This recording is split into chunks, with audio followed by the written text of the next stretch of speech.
அம்மன் கோயில் சில எழுது அசஞ்சி வரும்போது உள் மனசு தத்தடிக்கும் உறக்கம் என்பது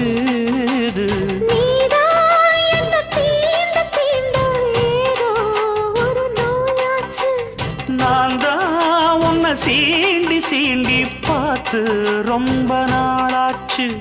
கொஞ்சம் இடம் கொடுத்த பச்சை கொடி பிடிச்சா எத்தனையோ வித்தைகளை இப்பவே நீ காட்டிடுவே.